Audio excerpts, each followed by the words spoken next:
So now we will open the floor to questions. However, I want to remind everyone, as Prosecutor Bill Thompson explained, any factual information regarding the arrest of Kohberger is currently sealed per Idaho law and will not be released until he has appeared in an Idaho court.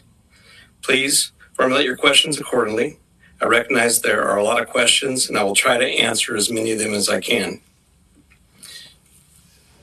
Is there an evergreen or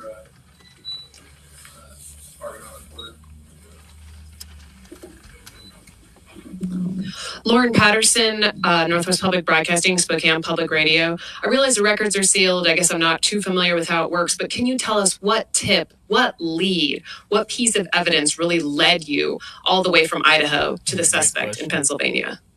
As I've said in the past, that's part of our investigation, and we won't be releasing that at this time. We will have those answers. We'll have them as soon as we can make those available to you. Then a quick follow-up and a two-parter. Is our community safe, or is law enforcement still on the search for other suspects who might be involved in this attack?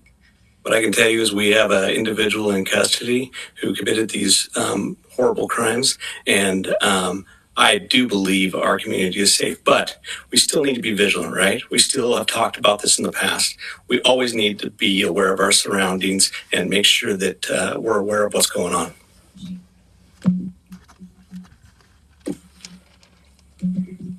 Hi, Chief. How soon into the investigation did police and law enforcement begin to spot Mr. Kohberger as a potential suspect? And a follow-up, how many tips, if you can say, were specifically related to Mr. Kohberger? To the tip part, honestly, I can't answer that question, so I'm not even going to speculate on that. On the other part, that's part of our investigation, and it will come out. I'd like the mic to please come right over here. Thank you. Dana Griffin with NBC News. Can you confirm that Kohberger asked whether or not anyone else had been arrested when he was in custody?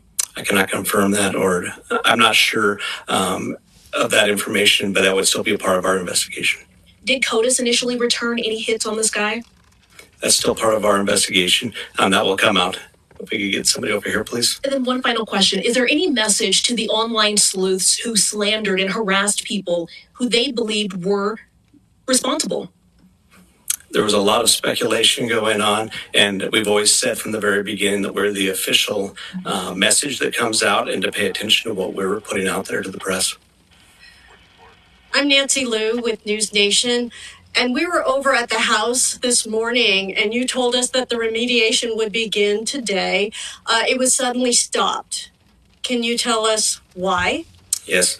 The house cleanup has been halted, and that came by a legal request from the court.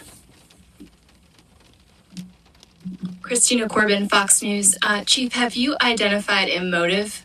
That is part of the investigation, and that will come out as we continue the investigation. But what we still ask is for people to continually send us things in the tip line. We are still looking for more information. We're still trying to build that picture, just like we have stated all along. We're putting all the pieces together, and that will help.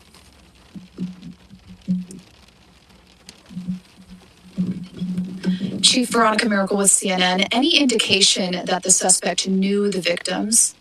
That's part of the investigation as well. It won't be something that will come out at this point in time, but as we continue the investigation and as this case goes to trial, that will be brought forth. Have you spoken to the families? Can you tell us what they've told you today?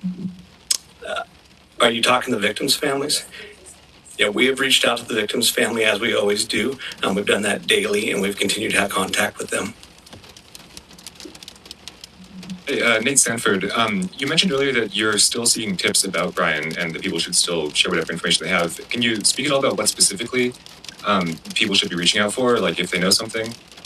I would say anything and everything. As we've said all along, we know what tips we're looking for. We will take those tips and we will have professionals look at those and decide which pieces of those we need to use for our case. So we ask that everybody would do that.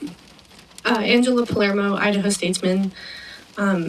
Your department and other investigators on the case took a lot of flack for keeping information close to your chest. Are you glad that you did that, and were you worried about tipping the suspect off? I will 100% stand behind the way that we handled this investigation. And this all started from day one with our patrol officers arriving on scene, locking down the scene, us calling in the Idaho State Police, us calling in the FBI, and keeping information that was pertinent to this case very, very tight. We want to have a situation where when this goes to trial, there is no doubt that we've done everything right and we've slowed down and we've continued to slow down. We'll continue to do that. Hey, Chief. Have you guys found the murder weapon or the Hyundai Elantra? So we are still looking for all pieces of evidence, but we are still looking for the weapon.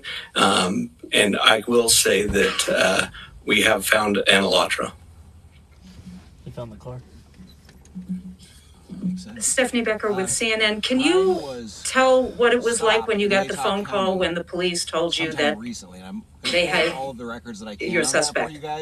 I can tell you, for a lot of law enforcement, it was a fairly sleepless couple of days with as we were leading up to everything that we were doing. But what I can tell you is I have faith in those agencies across the nation.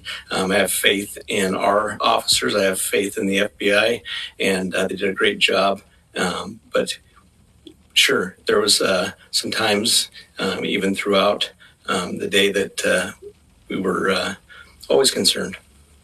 Hi, Chief. Don Back at CBS News. Can you talk a little bit more about the suspect's connection to Pennsylvania? All I know is that he lives in Pennsylvania. Chief Guy Tannenbaum from Nonstop Local KHQ in Spokane.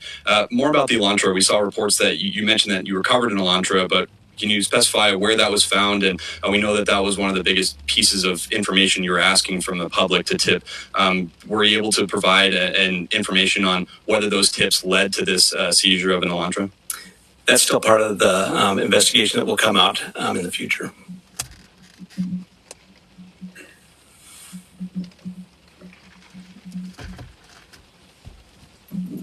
Chief Glenn Mosley, Idaho Public Radio here in Moscow. The additional police presence in town and on campus, semester's coming. Is that going to continue?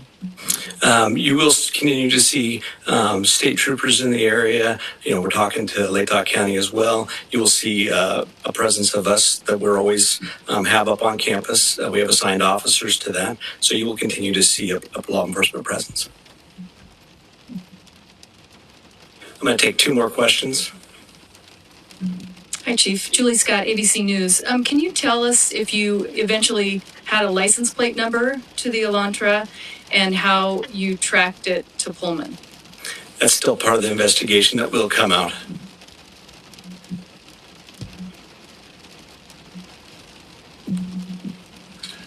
Chief, hi, Matt Lovelace with the Murrow College of Communication. I want to ask about Mr. Kohberger as a graduate student at WSU.